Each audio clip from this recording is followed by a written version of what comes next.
السلام عليكم ورحمة الله وبركاته أصحاب تقاليقة كسر لوادا شارب بشو ما تنا بشو وحوية لباتن يسقالك بشو كوي تمناد أما نوفمبر لبادا كون إيو لباتنك هذا إن الله لي أنتي سبسكرايب كرو صارتي شارب بشو حلنا واد ما سنتهين إن الله لي أنت بيوك صار دونتنا وحلنا هاي بدأ حنو صارتين سود ولا وبندقة شارب شو هذا واحد اللي أنا هيميلو بجوكتان رحمة يا خير بني دافن الشعب الصوماليات ميلو بعض كل شيء هالكاد مرور بنا أتكي لسان وركا وقدم بينا وبرتن أقول إن هاي يوتيوب كشارب بشو سبسكرايب كسارو سعاد مرور بعض نسعتي كنا سودوا هذا وركني عاوة شارب بشو وما بندقة شارب بشو وخصوصا قانون دونو برنامجيو فربضان إن شاء الله بإذن الله كريم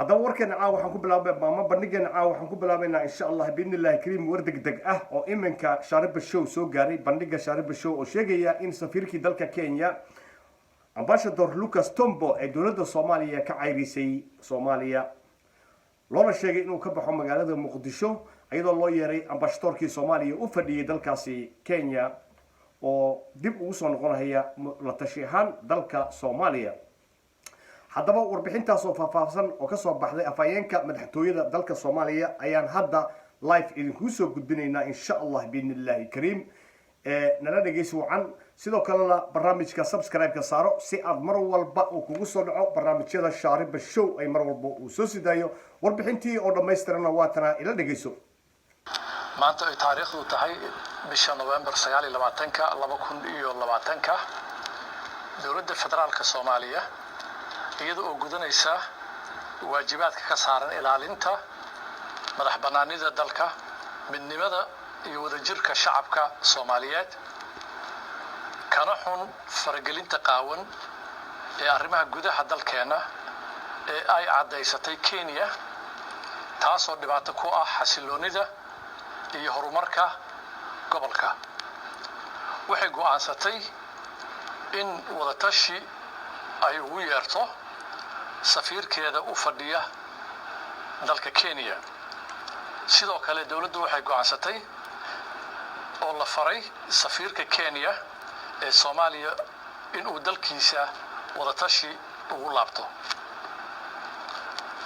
dawladda federaalka Soomaaliya waxa uu muuqatay in dawladda Kenya ay si bareer ah u faragelinayso umuuraha gudaha jamhuuriyadda federaalka Soomaaliya iyadoo cadaadis ku haysa madaxweynaha Jubbaland mudane Axmed Maxamed Islaan si uu u fuliyo qorshaheeda ku aadan faragelinta iyo carqaladaynta heshiiskii siyaasadeed ee doorashooyinka ee madaxda dawladda federaalka iyo dawlad goboleedyada ay ku gaareen Muqdisho 17 September 2020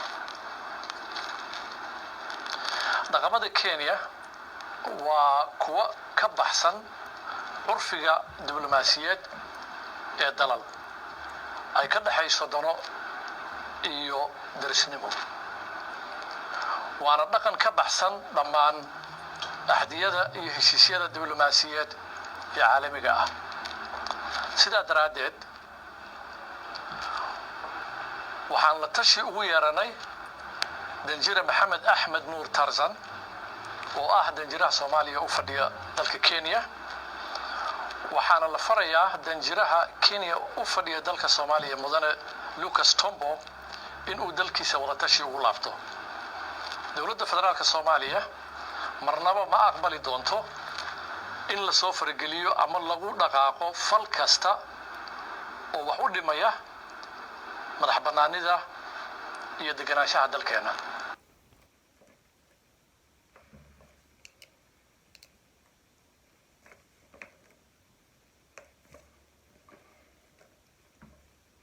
haddaba dowladda soomaaliya ayaa u yeeratay safiirkeeda u fadhiyey dalkaasi kenya mudane ambassador tarson iyadoo lagu yeeray dowladda soomaaliyana ay ugu yeertay wadatashi. haddaba dowladda soomaaliya si aad dhegaysanayseanba waxay ku eedeysay soomaaliya inay ku xadgudubtay ama dalka kenya inuu ku xadgudbay qarannimada soomaaliya uuna ka baxay xeerkii u yaalay ama xaduuddii u taallay diblomaasiyadda caalamka. haddaba arrintani waxay salka haysaa oo kale sida dowladdu ay sheegtay in dowladda kenya dib ka riixayso inuu heshiis walba oo la galo uu ka baxo hogaamiyaha ama madaxweynaha jubbaland mudane axmed islaan axmed madoobe. waa sida dowladda dhinaceeda ay sheeganayso ee federaalka ah ee soomaaliya. haddaba warbixintaas intaasaan ku soo koobaynaa insha allah biidnillahi kariim ee degdeg ahayd. waxaan hadda gelaynaa jabhadda ka asaasantay ee uu hogaaminayo generaal xuud hirshabelle ama gobolka hiiraan asagoo sheegaya in lagu xadgudbay heshiiskii u dhexeeyay beelaha abgaal iyo xawadle. haddaba generaal xuud oo jabhaddaa sameeyey hiiraan dhegaysi wacan asagana oo wax yar aadi kaga soo qaadaya ilaahay haduudmo hadaladiisii. ciidamada waxaan ku salaamayaa salaanta islaamka. salaan ka bacdi waxaana soo martay 30 sano oo dhibaato ah.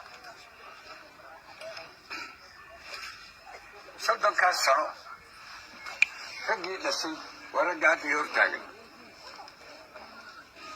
hal maalin dalka shaqo kama helin. lacag dibadda laga soo dira ayaa wax lagu baray. dalkoodii ay u dhasheen wixii ka soo baxa dada farqaha ku suganaya lama siinayn ayaga. looma helin in la yidhaahdo isbitaalku waa lacag la'aan, daawada waa lacag la'aan, waxbarashada waa lacag la'aan. waxbarashada waa lacag la'aan. shaqo looma abuurin. dalkoodina waa barwaaqo. dadka waxaas ka shaqaynaya ayaa waxay keeneen waxa la yidhaahdo shabelle.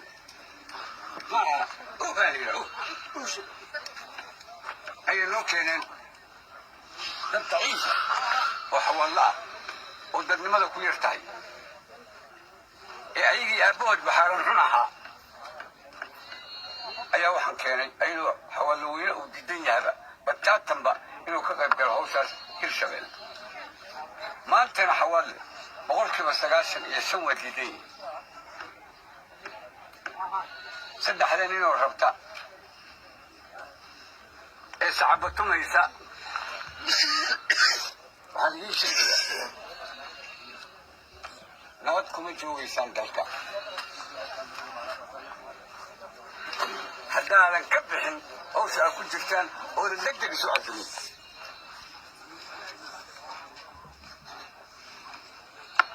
annagaa idinka badan. ummadda reer beledweyne ama reer hiiraan baa idinka badan.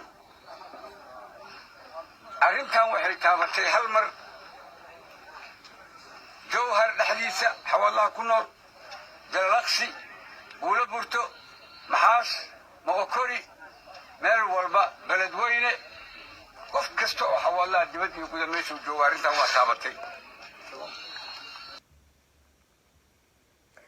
haddaba barnaamijka meesha ka dhageysanaysaan waa shaariba show. wax yar oo ciladaha naga soo dhex gashay naga raalahaada insha allah biidnillahi kariim oo xagga xiriirinta ah. haddaba generaal xuud sida aad maqlayseen oo uu sheegay wuxuu ka hadlayay khilaafka u dhexeeya dadka degan hiiraan iyo guud ahaan hirshabelle ay qabaan in lagu xadgudbay saami qaybsigii lagu heshiiyey awal ee hirshabelle state. dowladda federaalka ah ee soomaaliyana ay ka shaqaynayso problemkaas ama dhibaatadaas ka jirta gobolkaasi hiiraan. generaal xuud wuxuu sheegay in madaxweynaha hirshabelle haatan la doortay guudlaawe uusan imaan karin magaalada beledweyne ee caasimadda hirshabelle, asagoo sheegay in ay xaq xawaadle u lahaayeen inay ayagu yeeshaan madaxweynenimada hirshabelle state. intaas ayaan ugu gudbaynaa. ayadana hadda waxaa noo soo socda iiraan oo israa'iil oo isku googdinaya lagana yaabo dagaal bariga dhexe inuu ka qarxo kadib markii la dilay ninkii ka dambeeyey hubka nuclearka ee dalkaasi iiraan oo isla iiraan lagu dilay. hadda warbixintaas waan idiin soo koobnana waa tana insha allah channelkana subscribe-ka saarta si aad mar walba aad ula socotaan. dowladda iiraan ayaa ugu godinaysa dalkaas israa'iil inay ka arsan doonto kadib markii la dilay maskaxdii ka dambeysay ama ninkii ka dambeeyey oo maskaxda u ahaa hubka nuclearka ee dalkaasi iiraan. ninkaasi oo lagu dilay meel u dhow magaalada Tehraan ee caasimadda dalkaasi iiraan. asagoo wata gaari Mercedes ah oo keligii socda ayaa niman dabley ah oo aan la garanaynin ay halkaasi ku toogteen oo ay ku dileen.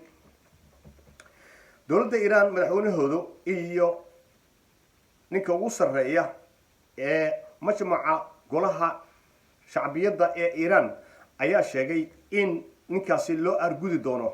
hadda ka hor ayaa dowladda Mareykanka waxay ku eedeysay ninkaasi inuu ahaa maskaxda abaabulaysa soona saaraysa tiknoolajiyada nuclearka ee dalkaasi.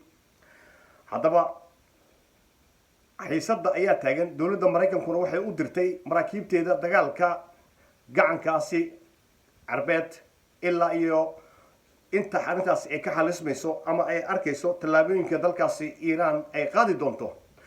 dalkaasi iiraan ayaa sheegay in aysan haba yaraatee aysan ka joogsan doonin argudashada ay u argudi doonaan sargaalkaasi hubka nuclearka u sameynaya dalkaasi ee khibradda dheer u lahaa ahaana maskaxdii ka dambeysay in la soo saaro hubka ama la tayeeyo soo saaridda hubka nuclearka ama waxgumaada ee dalkaasi iiraan ay muddaba hawshiisa ay ku jirtay.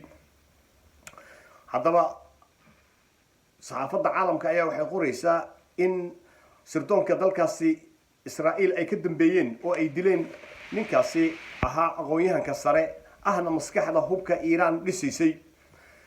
intaas waxaan kusoo koobaynaa bandhiga shaariba show kana raalli haada ciladii yarayd ee farsamo ee naga soo dhex gashay barnaamijka xiriirintiisa.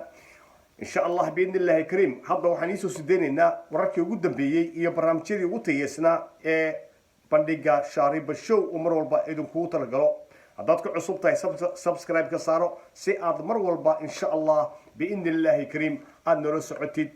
meel walba joogtaana waxaan idin leenahay caafimaad ku waara ummadda Soomaaliyeed. wassalaamu calaykum waraxmatullaahi wabarakaatuh.